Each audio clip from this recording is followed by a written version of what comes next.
Hey, folks, this is Native Warrior Robby Phoenix, and you're watching, or you are, Drinking at Moves.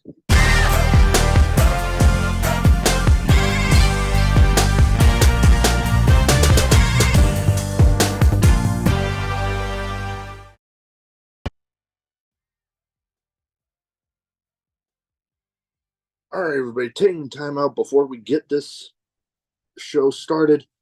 I want to thank Reaper Apparel for having Drinkin Mo's be a brand ambassador for their clothing line.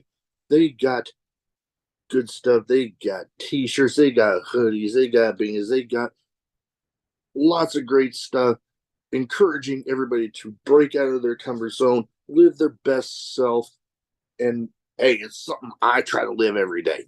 Now, be sure when you go and you're filling out your order, use the code Drinkin at Mo's, get 10% off, and the link and the code will both be in the description. Let's fucking go. Everybody, welcome to Drinkin at Mo's. Big Mo here. You know the drill. YouTube, like, subscribe, share, comment, all that good stuff, because it helps with that pain in the ass YouTube algorithm. We're in most places you can find your audio podcast too, like Spotify, Apple, all of them major ones. Today, I'm excited to have with me guys straight out of Santino Bros Academy, which I'm very familiar with, by the way. Robby Phoenix, how you doing? Good. How you doing, man? Good to see you, man. Thank you for having me. Yeah, I'm doing pretty good. I'm doing pretty dang good. Inching my way towards my 200th interview episode, so I'm like really going hard on it right now. You gotta get there, man. Gotta get there. Yeah, when I hit that mark, maybe I'll slow it a little bit. There you go. But not totally. But yeah, right now I'm like full force going for it. Good for you, man. Get it, though. Get it. Oh yeah. Now, before we get into some other stuff, first thing I like to start off with everybody with is what got you started as a fan, and then what made you decide to finally make the leap into the business? As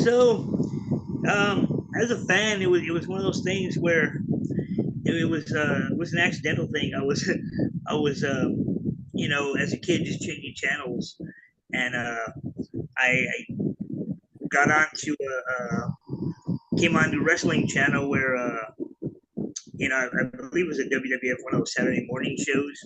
And man, I was just watching these guys go at it, and I was like, wow. And from that first time, I was hooked, and it was like they went to a commercial, and I was like, wait, no, you got to keep going, no, I know, right? And they came back, and I was ready to go, and ever since then, I was looking at, back in the day, they had this thing called the TV Guide where you would open it up and look at listings. Oh, and, yeah.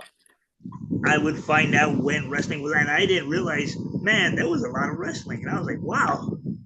Yeah, I know back in when I was actually able to pay attention, it was like late 80s.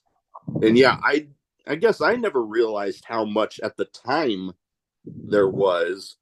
But yeah, the most consistent thing was always the old WCW Saturday night shows, and I watched that quite a bit once I discovered it.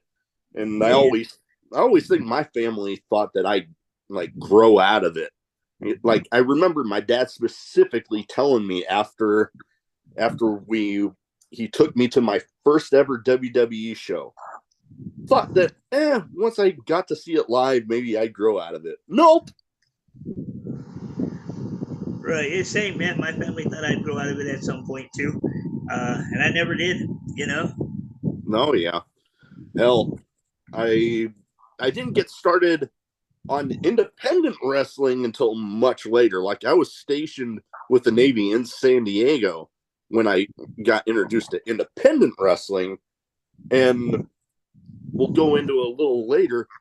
The guy head trainer with Santino's was actually in my second ever independent show. Really? Joey Chaos was in my second ever one. Okay, right on. So yeah, it was a pretty fun little memory I have. Right.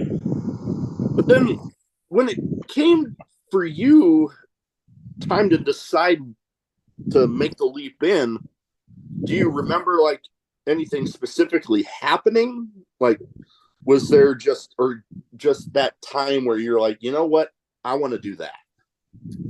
Man, honestly, it happened when I was still real young. I just like I said, once I got hooked, I was always watching wrestling. I was always, I would imitate, the wrestlers, and um, my sisters. I used to do this all the time. My sister would open the refrigerator door, and I would run into it and sell it like I really got knocked over, and that's when I was like, I wanted, like, real young is when I said I want to do this. And I remember in school, I can't remember what grade I was in, but in school, real young, the teacher, told us to write and draw what we wanted to be when we grew up. And of course, all my friends and classmates and everything were, I want to be a policeman, I want to be a fireman, I want to join, I want to be in the army or in the military or whatever. And I want to be a pro wrestler. Yeah, I don't know if I ever had the initial thoughts back then. I just knew when watching it, I'm like, this is the coolest shit ever. Maybe I didn't say the word shit back then, but you know. Yeah. But going into what I had mentioned about Joey Chaos and Santino's, you're right in there with them. And I actually became familiar with Santino's all the way back. Oh God, when was this? It had to have been probably 2010, maybe late 2009. And Joey Chaos there was doing some shows for a now defunct promotion, New Wave Pro out of San Diego. That was my first couple of independent shows, were shows of theirs. And I've had both the guys that ran that place on, and man, they would have a little bit of a working relationship with Santino's, which was where I got familiar with them. And then, man, they definitely grown into, quite frankly, I don't think there's an argument on this, one of like the destination spots for pro wrestling training in California. Yeah, it's definitely up there. What is it like for you being a part of the whole operation? Because I've heard from, obviously people in California that have been through. I've heard nothing but great things. In my reactions, my interactions that I've had, way back when I got introduced to them, totally cool, pleasant, loved it. What has it been like for you? I mean, it's been great. It's not easy, but I mean, it's just great just knowing that we started from just barely struggling, barely making it to making it one of the premier schools in if not California, the world.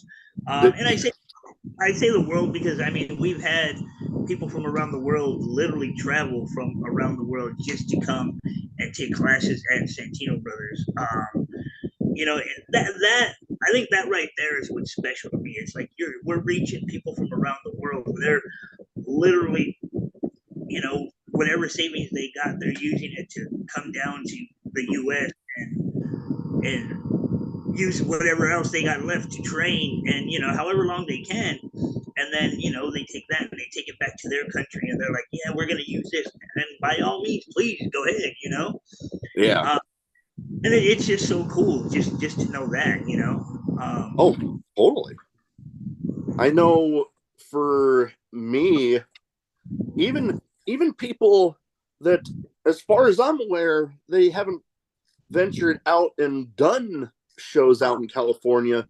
When I bring up Santino Brothers, it's like that's the name. Like they know, like oh yeah, like they everybody knows because it's like you said, one of the premier spots, if not California, the states, but yeah, the entire world, really, definitely. Yeah, I mean, it's always cool but weird when like I'll travel like other states to wrestle, and I'll walk into the locker room. It's my first time in that promotion or whatever, and I'll walk into a locker room and I'll shake everyone's hand. Hey, how you doing? And all I get is Robbie. Oh, it's finally great to meet you. You know, I watched all your videos, and it's like wow, like cool. Like I wish I knew you like that, but Yeah. but it's awesome. It's cool because you get these people who now you're not in a awkward, uncomfortable locker room because they kind of know you, and now they want to they want to sit there and pick your brain. So now I feel more comfortable, and now I'm like, okay, I can relax. Oh yeah. No, I can only imagine, some going into like a locker room for the first time, a brand new place, and wondering like, oh, are these like you've heard of like one that jumps out to mind when Cody Rhodes made that first jump back to WWE. He was wondering, are they going to cheer? Are they going to boo? Are they even going to remember me? Yeah. And when you get that reminder that like, okay, it's I can only imagine it's got to be a pretty damn good feeling for sure. Yes, very, very, very much so, man. Like it's like that. There's nothing more than that happening where it just puts me at ease. You know. Oh, I can totally understand you there. Now, one thing I was wanting to talk about because I think it reintroduced me in a way to Santino's with I'm trying to remember when they started these, and I can't for the life of me remember right now if they're still doing them. But when Joey used to do those YouTube training videos, like how to do this, how to do that, I think there was one where I guess I never really thought about it, how to do the sharpshooter and the scorpion deathlock, and I was like, wow, okay, I didn't realize that like there was that little subtle difference between the two. But then I see it, and I'm like, oh, cool, I'm learning something new. Right, right. And that's just one of those things where that's what made us different. It was, for years everyone thought that sharpshooter and the scorpion deathlock were one and the same because you just watched it. You're like, oh, it's the same thing. Yeah. And then, and I remember Joey and I had this conversation where we're like, no, it's two different things. And we kind of talked about it. And we like started doing it to students. And we're like, look, this is the scorpion deathlock. Yeah. This is the sharpshooter. Yeah. Dude, we got to do a video on it. Yeah. No, those videos were great. I personally loved them. I still periodically see them popping up on my YouTube feed, and I'm like, oh, okay, I gotta watch that one. I mean, yeah, that's the other thing too. Like when doing those videos, like honestly, for me, I wasn't. I don't know. I guess you could say I was camera shy. I don't know why. While you're performing in the ring and whatnot, I don't know why I was camera shy when I would do them. But I would like go like, all right, Rob, we gotta do a move of the day, and I'm like, oh, all right. Because I mean, I can do the move and I can show you the move, but Joey's like, all right, but we gotta explain to him, and I'm like, and it took me a while, but he was like, hey, you just talk to the camera like you would talk to a class, and it helped me. I was like, oh, I can do that. Yeah, no, I can understand a little bit of camera shyness because it's like it's one thing when I imagine you're just in front of your class and excuse me, getting over a little sinus thing, but you're in front of the class and it's just them.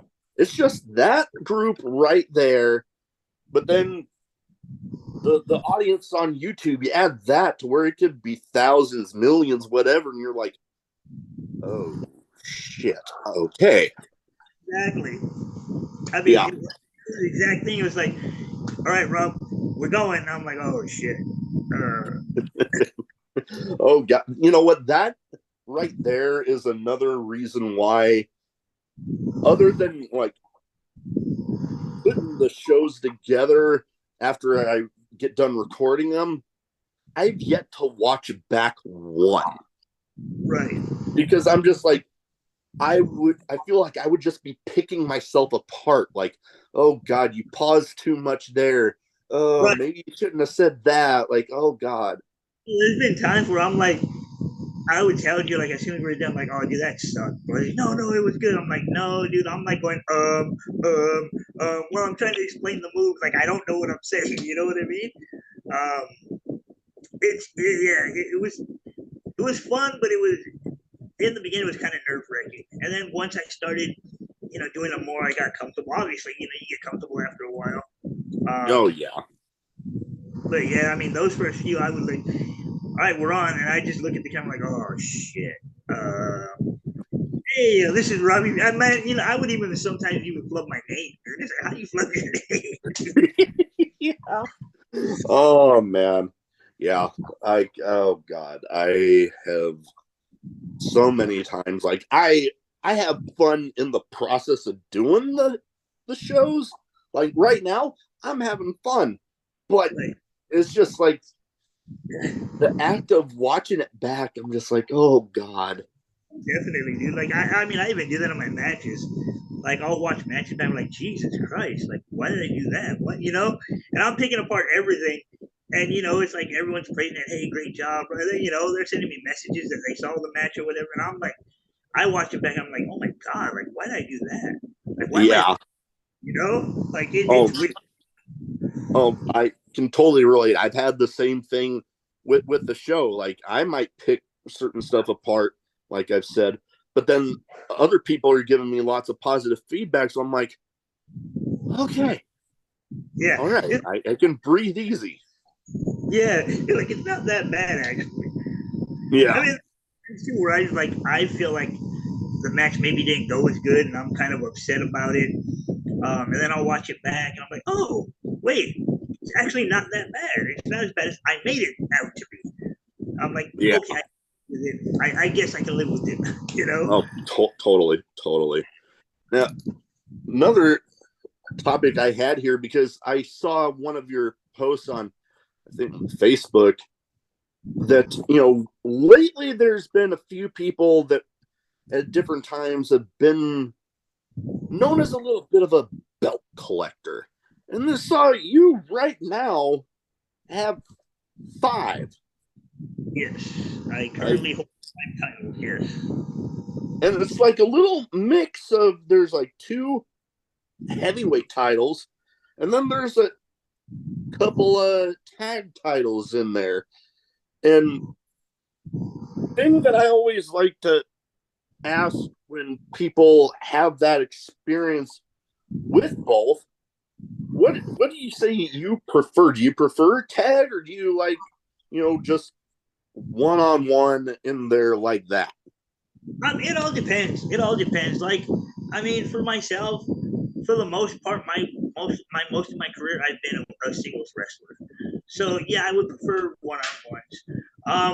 But also being in a tag team, it also helps because now I don't have to worry about so much about me doing everything. I like, oh, dude, I'm done. I'll tag out. It's your turn, bro. I ran Definite pluses and minuses to both for sure. exactly. And then it's also fun to be in a tag team when you and your partner have this good chemistry. Years ago, a guy that I trained with came up with training, and then we started wrestling together. We started feuding, and then we ended up as a tag team. A guy named Carnage. He ended up going the deathmatch route, while I went wrestling. But when we first started, we were a tag team. We had such good chemistry, man. It was like he knew what I was doing, I knew what he was doing. A lot of times we didn't have to really call anything. It was he would set something up, and I knew where he was going. Um, and he was the first guy I wanted to tag team gold with, and so that was fun. And then we lost the gold, and we both, like I said, he went deathmatch way, I went wrestling, so I started winning singles titles. And then right now, with my tag team partner now, this Native American wrestler named Suma Tewokla. Um, I mean, this guy's a big beast, and I tell him, hey, I go in there, I do the technical stuff. I take you in, you go do the big man, throw the guy shit, and then we take it home, you know. And it works. It works. It's just the same thing. Like I'll see him set something up, and I'll just say, hold him. The guy, you know, my partner will hold him, and I'll come in, I'll give him a kick or a shot or something, and he look at me like, what the, like, I saw, you know, and he's like, cool. Oh yeah, it's been brought up a few times that like people that at one point were rivals oftentimes make pretty good tag partners. I'm one to say, oh, I think it was in the Rise and Fall of ECW DVD where Paul Heyman mentioned, I think it was Public Enemy, I'm wanting to say was like that. And then, oh God, I am trying to remember who else. Oh, I mean, a recent one, I mean, relatively recent, when Famous and Cesaro had that run as a tag team. Yep. They were rivals. They had that best of 7 series, and then boom, they're off as a tag team, and it just fit. Because when you're beating the hell out of each other on like maybe on a nightly basis or whatever, you're just like, you know each other now. So when you tag up and they put you as a tag team, you're like, okay, I know what he can do, and he knows what I can do. You know? No, totally understand that there. And 2 promotions that I was wanting to talk about here, because I've heard a little bit about one, so I guess I'll start off with that one, because I've heard some about it, but some of the people that might listen to this or watch it might not, about Crimson Crown, where you, as of right now, are the Crimson Crown heavyweight champ. What is it like there for Crimson Crown shows? I mean, so Crimson Crown is one of those companies where they kind of give the fans pretty much everything. They'll give you some good technical wrestling. They'll give you some lucha libre style wrestling. They'll give you some hardcore wrestling, and they'll give you some deathmatch wrestling. So they pretty much cover all their bases, and they do it in a smart way. You know, we all do it in you know, we're telling stories and we're doing our thing to keep the fans, you know, entertained, and not just, oh great, they're gonna beat each other with a bunch of stuff. In the way it's all well balanced. You know, you can start off with a good technical match, maybe a good tag team match, and then we'll throw a little hardcore where dudes are just they're beating the hell out of each other, and we'll go back to a little technical, and then at the end they'll kill each other with the deathmatch stuff. Oh yeah, and you know, those are the promotions that like I kind of gravitate towards, that have a little bit of that melting pot, that little bit of a variety for everybody. Like, you might not necessarily like so much of the hardcore deathmatch stuff, but you got technical and lucha libre out there to catch your fancy. Or you might be like people like me. You put wrestling on in front of me, I'm going to watch it. Right. Just have a little bit of something for everybody, which is awesome, because there's nothing wrong with having your speciality when it comes to the promotion, but when you have something for everybody to enjoy, then that's when you got something special. And that's the cool part too, is because like you said, we'll get the hardcore deathmatch fans showing up, and they're ready to see their favorite deathmatch wrestlers and go at it and just beat the hell out of each other. But they're watching the whole show, and so many times I've had it where after a show you see this hardcore deathmatch fan, and they're wearing their favorite wrestler shirt or their favorite band shirt or whatever, and they walk up over to me and they're like, hey man, that was a great match. Like that was really good. Like, I'm not really a fan of the technical wrestling, but man, you really put on a great show. And I was like, oh, thank you, I appreciate that. And then you see them coming, and now they're coming to see me wrestle, and the death match happened. So it's like, okay, we got fans, and that's how we. Sometimes, a technical wrestling fan comes in and they see a death match, like, whoa, that was crazy. I like that, Yeah, it's. I've been lucky enough to get to talk to some pretty big names in the deathmatch world, and it is definitely one of those things that is like, if you're not used to it and you get out there and let's say you're not really squeamish on blood, because yeah, deathmatch is going to be blood. If Right. you're not squeamish to that, and you see some of the stuff they're able to pull off, and like I've said with some of them so many times, that when it's done right, it is a lot like any other form of wrestling. You Definitely. get, it's just regular wrestling surrounded by the deathmatch elements. Yeah. But then some of the stuff they're able to pull off with those, like when you get the big stuff getting thrown in there, it'll be eye catching. So you're going to, more often than not, I imagine, catch some of those people that are like, okay, I've never seen anything like that, but now that I've seen it, I'm loving it. Yep. Yeah, no, that's really it, and that's the fun part about Crimson Crown is like we'll give you everything, and yeah, there are those fans who are like, oh, I don't like that deathmatch stuff. Well, that's cool, but you saw some wrestling, you saw some lucha, you got a story, you got storylines as well. So and then you get some of those fans who come in, they're like, oh, well, this is my first time here, and I only watch WWE. So cool, you got to see storylines and your WWE type stuff, but then they're like, whoa, this was, Oh this was yeah. I dug this craziness, so I think I'm coming. I want to come back. I'm like, well, come back. Oh yeah. And then the other one that I'm, like I said, I'm not as familiar with this one, but I figured I like to introduce people that might be outside of California that might not know about it. Native Ways Entertainment, which you hold some titles there too. What Yes. is shows like there? Native Ways Entertainment. Native Ways Entertainment obviously is well, not obviously, I'll tell you, but it's Native American owned and Native American run.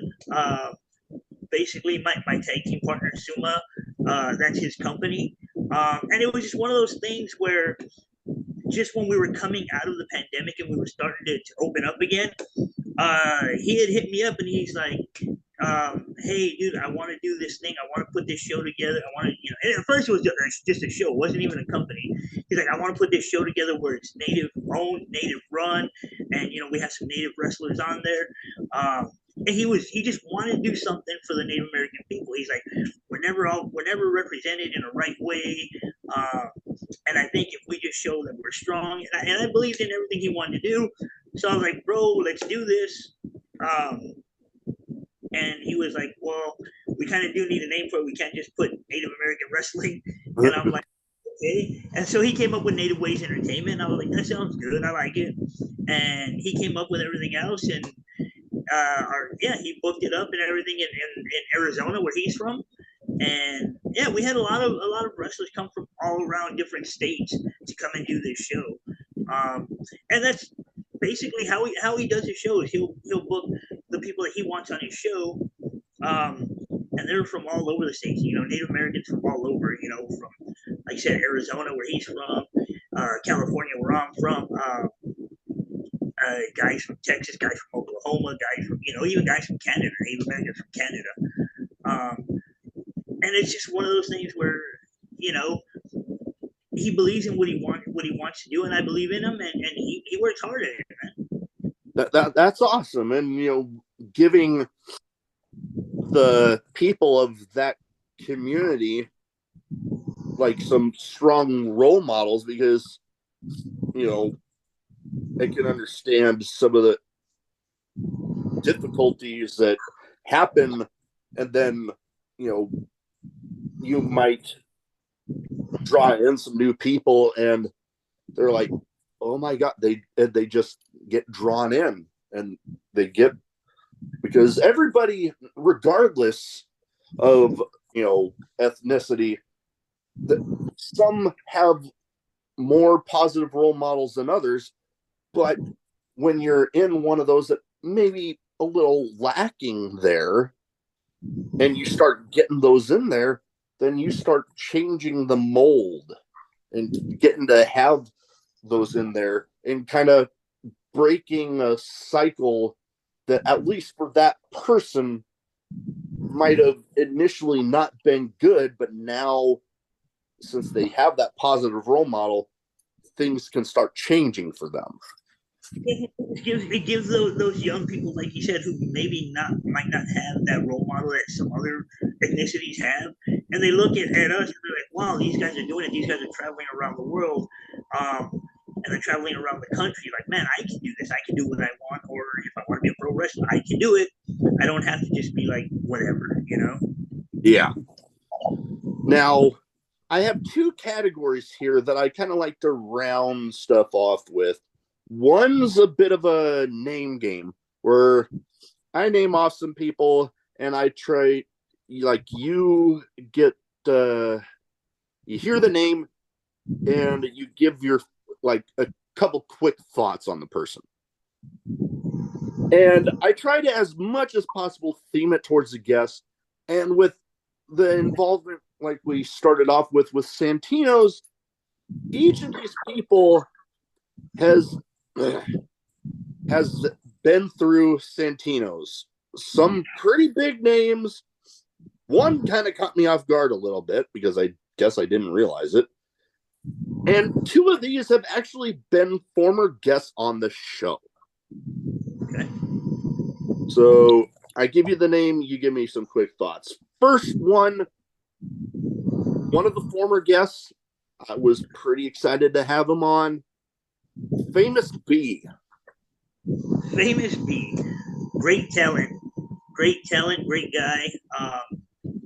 Always fun, always fun to be around, man. When Famous B's around, like I'm constantly laughing. And if you ask anyone else, everyone knows I'm pretty serious. So when Famous B's around, I'm constantly laughing. That's good. That's good. Yeah, when I had him on, it was like without even like we had just started recording. I hadn't even mentioned about, you know, the thing that in his promos that he would do in Lucha Underground with the 4-2-3 get thing. He literally started off the first thing he said right into that, and I'm like sitting here trying not to completely mark out, but I'm like, oh my god, that was awesome. Yeah, I was like, oh my god, like that would be one that I would love to watch back just to see the reaction on my face when he does it. Now, this next one, somebody that hasn't been on the show, but I wouldn't be opposed to having him on, Tito Escondido, or I believe, and correct me if I'm wrong, I believe most people might know him as Bad Dude Tito. Yeah, those are the two words that I describe Tito, Bad Dude. Man, I mean, if you've seen him, you know that it ain't bullshit when he says Bad Dude Tito. Man, the guy's a beast. Man, you know, anytime I got in the ring with Tito, like I was like, this is gonna be a rough night. Yeah. The stuff that he's accomplishing with New Japan right now, holy moly! Well, man, so happy for what he's doing right now. Most definitely. Now, this next one is another former guest of the show. I'm pretty excited to have her on because I like getting people from all over. Ruby Reyes. Ruby Reyes. La chingona. Another one. It's weird when Ruby first started, you know, she was a manager and then she started training. And to see her transform from a manager into the wrestler and to the wrestler she is now, it's like wow. And man, she put in that work though, you know. So I always say, as hard as she works, she deserves everything that happens to her good, you know. Oh yeah. You know, she's busted her ass for it. I can't deny that, you know. Oh, totally. And I think I brought it up with her that I've had a couple people on that would have the moniker equal opportunity ass kickers. Ruby Reyes definitely fits that mold right there, for sure. Yes, she does. Yes. Now, last but not least for this category, the one that kind of, I don't know why it surprised me, but then after looking into this person, I'm like, okay, I get it now. Brody King. Brody King. Yes. Man, it's hard to describe Brody King in one or two words. I mean, this guy, beast. You know. Here's another guy that came to us and had uh, amateur wrestling experience, but man, to see him transform into the pro wrestler that he became, and just see how big he is and how agile he is, man, it shocked the hell out of me. You know, when we were training, he came to me and said, "I want to do this." I was like, "What? I don't know, dude. You're a big dude." And then I was like, "Wow, like I'm never gonna doubt this dude again." You know? No, totally. And the thing that I like about him, I kind of gravitate towards those people that are just, their in ring personas are just, for the lack of word here, intense. Brody King, definitely intense. I mean, especially with what he's doing right now with the House of Black, and you see sometimes they have that the face paint and even goes into the beard, and you look at him and you're like, if I saw that walking towards me, I'd be turning around and running. Right, and it's crazy because you already see a dude just with him without the makeup walking toward you. You're just like, whoa, I don't know if I want to open my mouth right now. You know, Yeah. you see that pain, and it's definitely like, yeah, dude, I got to get out of here. Like, I don't know, man. You know, Mm-hmm. yeah, Oh yeah. All right. Now I have some kind of random questions here. Some might be wrestling related, some might not be. I looking at my notes, there's some here that really don't have anything to do with what we've been talking about so far. That's hey, why I like it random. I give you the question, you give me the first answer that pops in your head. First one of them that I'd like to keep in here as much as possible. Craziest in match moment for you. craziest in match moment. Wow. Let me think. That's crazy. I guess craziest in match moment. I guess that I can say um,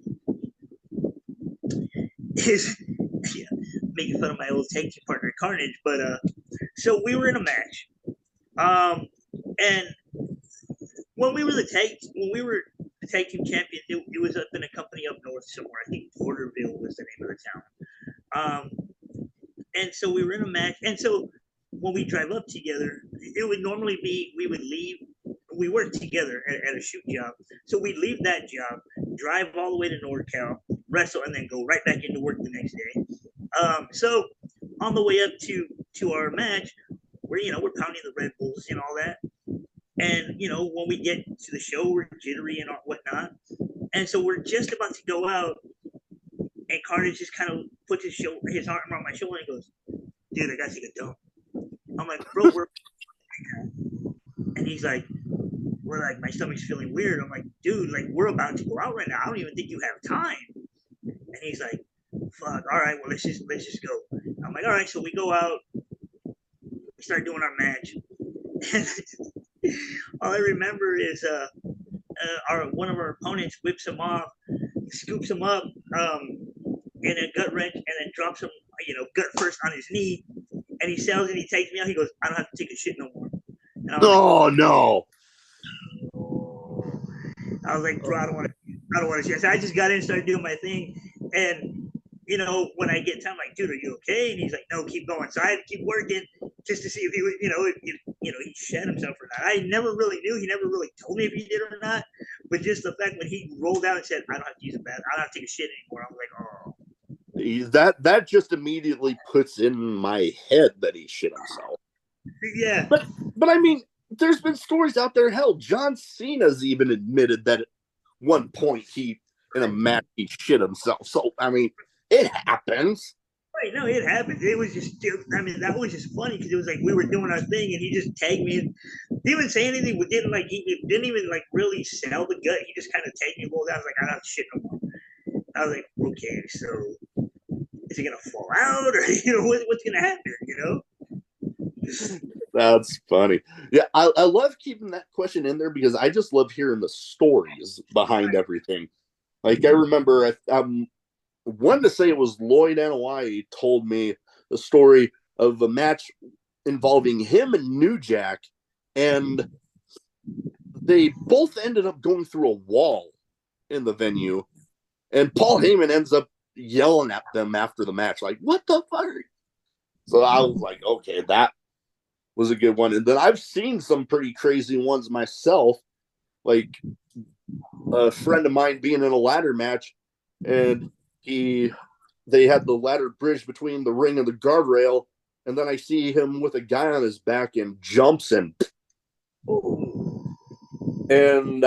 my first ever legit death match, it ended with them taking 4 folding chairs, bridging 2 panes of glass, and then the manager of one pulls out a thing of lighter fluid and they light the glass on fire. Oh shit!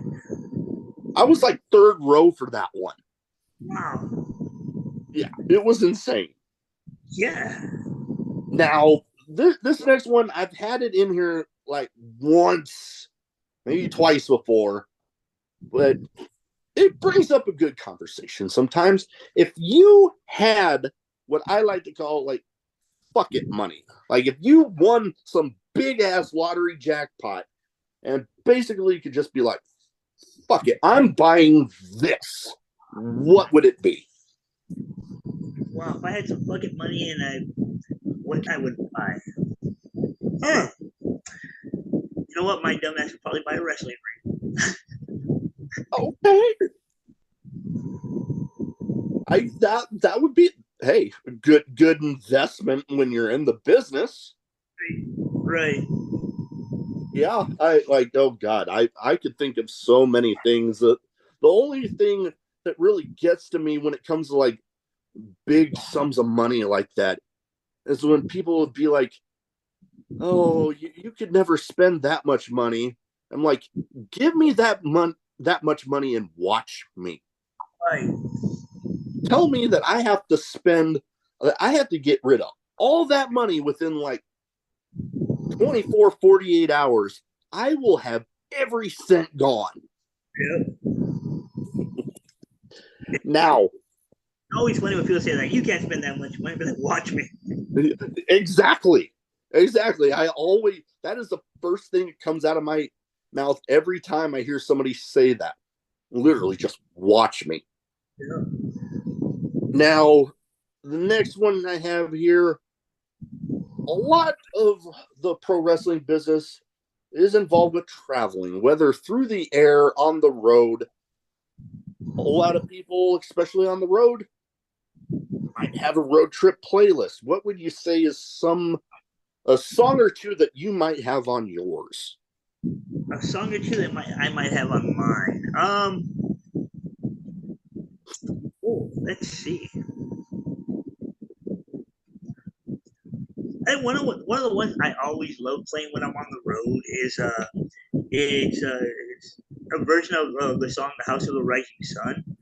Um, but I can't remember the band right now. It escapes me, but it was from the TV show Sons of Anarchy. That version. Yes, I remember. I can't remember the name of the band, but I know what you're talking about. That is a killer version of that song.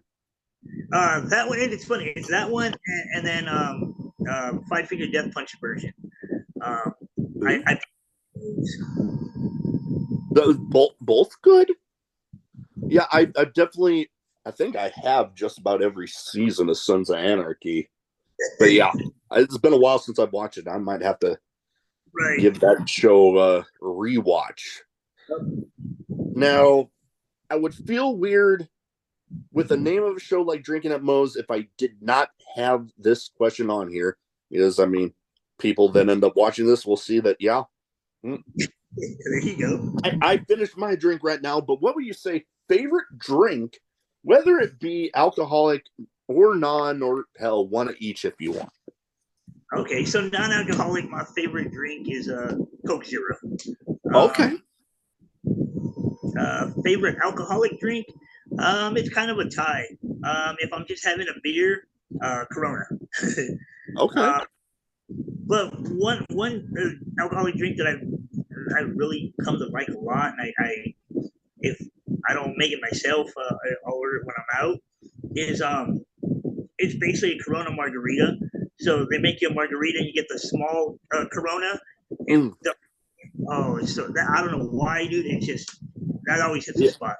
You know what? I believe it's been a while, but I believe I've had one or two of those, and they are pretty delicious. I'm kind of partial to Dos Equis myself, but Corona's good. I know. Hell, I would go for a margarita any day. I got 2 tequilas. I had the Casamigos and the Rocks one, Terramana. They're like that stuff. I kid you not, so smooth. You have more than, I'd say, 2 margaritas with that in there, you're gonna be tipsy as hell, because that you have that in a margarita, you can barely tell there's any damn alcohol in it. Right. I think that's probably why I like the margaritas, because you can barely tell you have alcohol in it until you get up to go to the bathroom. Oh yeah, you get the good ones. The good ones are when you can barely tell there's any damn alcohol in it, but there ends up being a shit ton in there. All right. Now, last but not least, best advice for anybody wanting to get into wrestling. Man, best advice I could say is, man, shut your mouth, open your ears, open your eyes, and just be a sponge. Be a sponge. Everything you can about this business, not just wrestling, everything. You know, I always tell my students, man, you're more of an asset the more you know, and that means, man, know how to fix a ring, know how to do everything, so that you're an asset every company you work for. I mean, I can't tell you how many times I've gone to different promotions, and the ropes, they're having issues tightening the ropes, or there's something wrong with it, and there goes me. Hey, well, let me see what's going on in here. We end up fixing it and getting it done, and the promoter of the book is like, dude, like, thank you so much. Like, none of our guys know what to do. I'm like, we got to learn. Take this ring apart and put it back together. Oh yeah. Yep, I've been lucky enough to get the help set up with the handful of shows, and definitely an interesting experience. In and of itself, yeah, being there for the show is awesome, but when you're getting in there and getting to see it literally go from nothing in there to getting everything in there for the ring, getting it set up, getting the chairs set up and everything, that's something else. Seeing a venue just transform like that. So yeah, getting in there and being able to know multiple aspects of the business, I can only imagine, definitely a plus for anybody, because like you said, you could go somewhere and they're having an issue with something that you just might be you might be the expert in the building for that night, and then you help them out, and then hey, you get repeat bookings just off of that. Definitely. Well, I can hear my dogs kind of rumbling around up there, so probably about time for me to wrap up. But before we do, where can people find you social media wise? So if they don't already have their eyes on Robby Phoenix, they can go ahead and get them there. So on Facebook, if you just punch up Robby Phoenix, my face will pop up, and just add me as a friend. Instagram, same thing. If you just punch up Robby Phoenix, you'll see my same face that you see on say Facebook. Follow me. Send me a message if y'all want. If I don't get back to you right away, don't take it personal. I'm busy, so when I get back to you, I as soon as I can. Oh yeah, no, the world of professional wrestling, whether you're on the independents or you're on national TV, You guys are kept pretty damn busy. Yeah. It's just not just with bookings, but as well as training. Um, not just training people, but also going to the gym. So it's like, Hey, man, you know, oh, no, most definitely.